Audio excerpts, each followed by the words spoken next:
Hello everyone, कैसे हैं आप लोग। आशा और उम्मीद करता हूँ अच्छे होंगे, स्वस्थ होंगे। तो आज इस वीडियो के माध्यम से हम लोग जानेंगे स्टार्टअप इंडिया प्रेजेंटेशन, या स्टार्टअप इंडिया में जब आप सीड फंड लेने जाते हो तो अपना पिच डेक प्रेजेंटेशन किस तरीके से करते हैं, या पिच डेक की जो जरूरत होती है आमतौर पे, जो इन्वेस्टिंग की भाषा होती है, इन्वेस्टमेंट के लिए आप जब पिच डेक बनाते हो तो किस तरीके के आपके पिच डेक होंगे। तो कंप्लीट मेरे पास एक स्लाइड है, अभी आप देख रहे हैं बोर्ड पे, स्किल दर्पण का, जहां पे मैंने खुद से मेहनत करके 22-23 स्लाइड्स का बनाया हूं, जो कि आप लोग भी देख सकते हैं और काफी अच्छी है। और आप लोग भी अगर फंडिंग के लिए, फंड रेज करने के लिए स्टार्टअप इंडिया पे जाते हो तो इस तरीके से कुछ अपना पिच डेक बनाओ, ताकि अच्छे तरीके से जो भी इन्वेस्टर हो या जो भी आपके इंटरव्यू लेंगे वो इम्प्रेस हो सके और आपको फंडिंग मिल सके। तो देखते हैं पहला पेज में क्या होना चाहिए। बारीकियां पे ध्यान देंगे। जो भी आप स्लाइड बनाते हैं, या तो आप पावर पॉइंट प्रेजेंटेशन में बनाए या तो कैनवा पे बनाए। मैंने कैनवा पे ही बनाया हुआ है, कैनवा का प्रीमियम लिया हुआ है। आप लोग भी देख सकते हैं, आपको जहां सहूलियत हो कैनवा पे अच्छे टेम्पलेट्स मिल जाएंगे। अगर पावर पॉइंट प्रेजेंटेशन बहुत अच्छे से नहीं चलाने आता है तो आप कैनवा को स्विच कर सकते हो, राइट। तो इसमें अभी जो पहला स्लाइड दिख रहा है आपको, देखो कंपनी का मैंने इंट्रोडक्शन दिया हुआ है। इंट्रोडक्शन में क्या है, कंपनी का लोगो है और लोगो के नीचे कंपनी क्या करती है, right. Skills in vernacular, success in global, ये टैगलाइन हुआ। कंपनी का टैगलाइन। एंड रिमेनिंग जो फुटर होती है, फुटर में हम लोग ने क्या किया है, फुटर में website, email ID, office address and contact details. तो ये जो बेसिक चीजें हैं वो आप दे सकते हैं। यहाँ पे बहुत जगह पे फाउंडर्स का भी डिटेल्स होता है कि आप फाउंडर फ्रंट पेज पे दिखाते हैं तो आप डाल सकते हो, इसमें कोई दिक्कत नहीं है, राइट। तो आप इतना कर सकते हो, फ्रंट पेज पे at least website, email ID, contact person और आपके जो कंपनी है उसका लोगो, साथ साथ आपकी कंपनी क्या काम करती है, अगर कुछ टैगलाइन आप रखे हैं तो आप कर सकते हैं, राइट। अब आते हैं हम लोग नेक्स्ट स्लाइड पे, जो सेकंड स्लाइड होगा आपके अबाउट अस। आप क्या करते हो, स्किल दर्पण क्या करती है, या आपकी कंपनी जो भी हो आप क्या करते हो अपने बारे में थोड़ा अच्छे तरीके से। और इसमें देखो सबसे अच्छी चीज है कि इमेज के साथ है, तो इमेज के साथ हमेशा अच्छा रहता है। आप कभी भी जब पावर पॉइंट प्रेजेंटेशन बनाएंगे या जो भी स्लाइड्स बनाएंगे तो कोशिश करना है कि ज्यादा से ज्यादा आप उसमें इमेज यूज करें, राइट। तीसरी चीज है कि आवर टीम, यहाँ पे आपको सबसे पहले कि आपकी टीम क्या है, फाउंडर कौन है, को फाउंडर कौन है। हम लोग बस फाउंडर और को फाउंडर दिए है। अगर आपके पास सीटीओ है, सीएफओ है, सीएमओ है, इसके साथ साथ अगर टीम में और भी लोग हैं, अगर डालना चाह रहे हैं, अगर आपकी स्लाइड्स आप जितने डाल सको, टीम स्ट्रांग दिखनी चाहिए। टीम का मतलब ही हुआ कि आपके फाउंडर्स की क्या डिटेल्स है, क्या क्वालिफिकेशन है, क्या एक्सपीरियंस है, क्या स्किल्स है, मैंने सारा दे रखा है, आप लोग पढ़ सकते हैं। बाकी चीजें जो चौथी है वो आपकी कंपनी का विजन एंड मिशन क्या है, ये हमेशा क्लियर होना चाहिए। विजन और मिशन में क्या, थोड़ा सा आप लोग को अगर नई जानकारी होगी तो मैं बता दूं, विजन और मिशन क्या चीज होती है। आपकी कंपनी कहां तक देखती है, मतलब एक लाइफ लॉन्ग गोल हो जाती है विजन। एंड मिशन, उस लाइफ लॉन्ग गोल को आप अचीव करने के लिए क्या वर्क कर रहे हो, क्या शॉर्ट टर्म गोल है, वो मिशन आपका होगा। तो हमारी कंपनी का यहाँ पे मिशन एंड विजन मैंने लिख रखा है। साथ साथ चौथा आता है, अब आती है मेन जो थीम्स है, जो एक्चुअल नीड होती है किसी भी पावर पॉइंट प्रेजेंटेशन या पिच डेक, या तो आप कैनवा बनाओ, जो एक्चुअल फैक्ट्स है, प्रॉब्लम आप क्या सॉल्व करते हो, कहीं पर भी आप अगर रिप्रेजेंट करते हैं आपकी कंपनी क्या प्रॉब्लम सॉल्व करती है, प्रॉब्लम स्टेटमेंट होना चाहिए आपके पिच डेक में। और ये सबसे अच्छे तरीके से होना चाहिए, पॉइंट वाइज होना चाहिए, कैटेगराइज होना चाहिए, और जो काम आप कर रहे हो परफेक्ट वही होना चाहिए। ये नहीं कि कुछ और कर रहे हैं, कुछ और दिखा रहे हैं, आप प्रॉब्लम क्या सॉल्व कर रहे हो। और इसमें समझ में भी आना चाहिए आपकी प्रॉब्लम क्या है। तो हमने पॉइंट वाइज समराइज करके 3 पॉइंट्स में मैंने टोटल अपनी स्टार्टअप जर्नी को इंक्लूड किया हुआ, राइट। अभी चलते हैं चौथा, हमारा सोल्यूशन क्या होगा। जब प्रॉब्लम स्टेटमेंट आप देते हो तो आप अपना सोल्यूशन भी देखते हो कि आपके प्रोडक्ट्स की क्या सोल्यूशन क्या है। आप जो प्रॉब्लम बनाए हो उसका सोल्यूशन दोगे तभी तो आप बिजनेस कर पाओगे।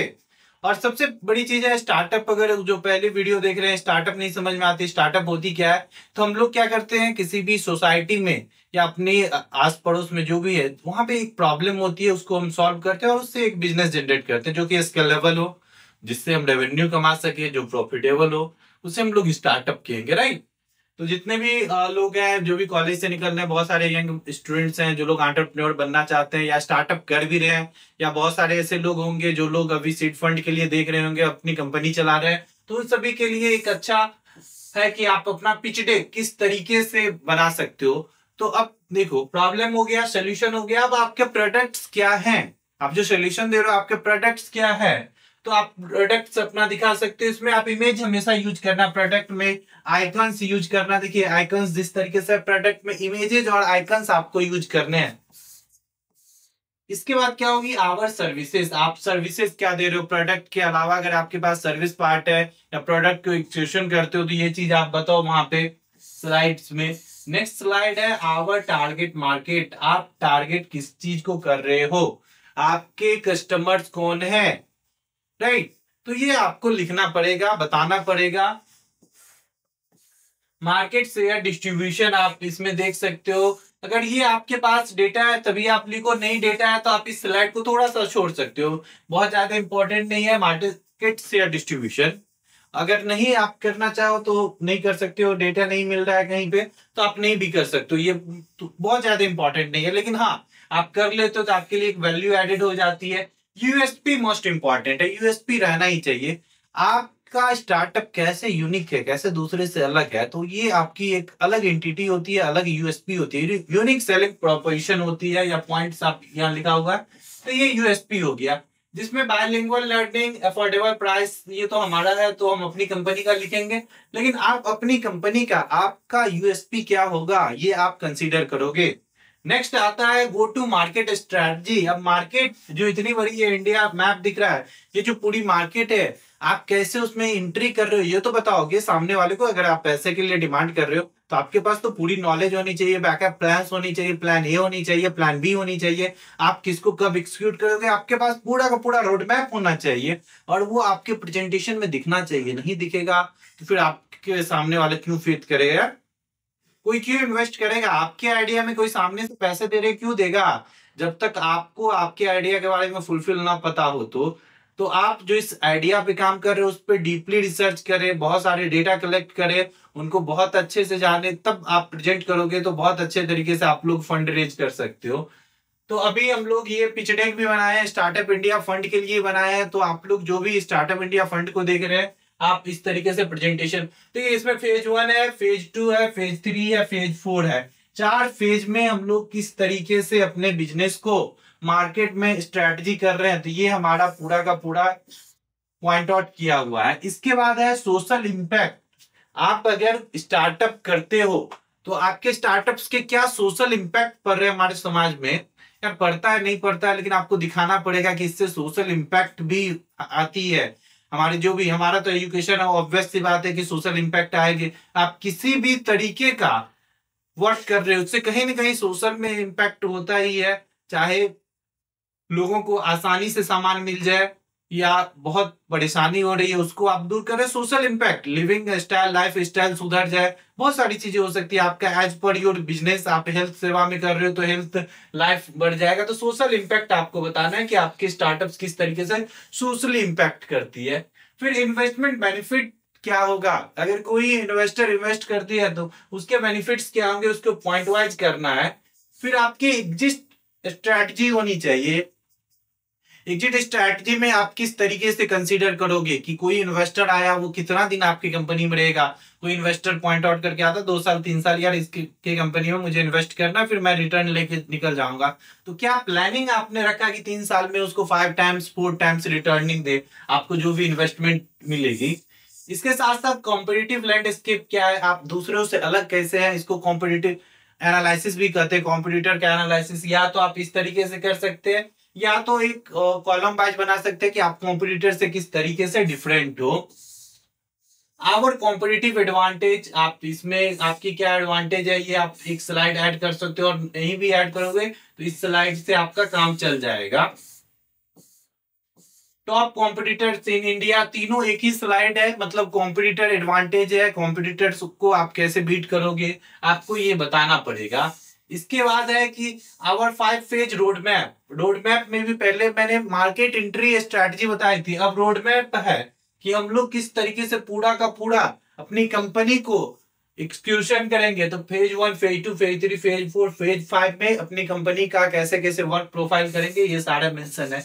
मैं आप लोग को नहीं बता रहा हूं क्योंकि टाइम ज्यादा हो जाएगा। हम अपनी कंपनी का क्या रोड मैप है, अगर आप ज्यादा इंटरेस्टेड हो तो इस स्लाइड पे पढ़ के आप समझ सकते हो, राइट।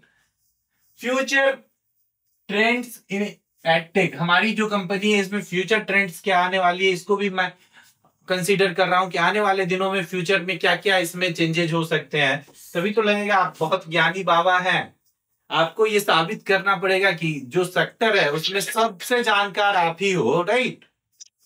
इसके बाद funding request up to 20 lakhs, आपके फंडिंग रिक्वेस्ट कितनी है, फंड कितने लेना चाह रहे हैं, ये चीज भी आप कंसीडर करो। और उस फंड का कहाँ कहाँ यूटिलाइजेशन करेंगे, इसके साथ आप बताओ कि पैसा जो लोगे भाई खर्च कहाँ करोगे।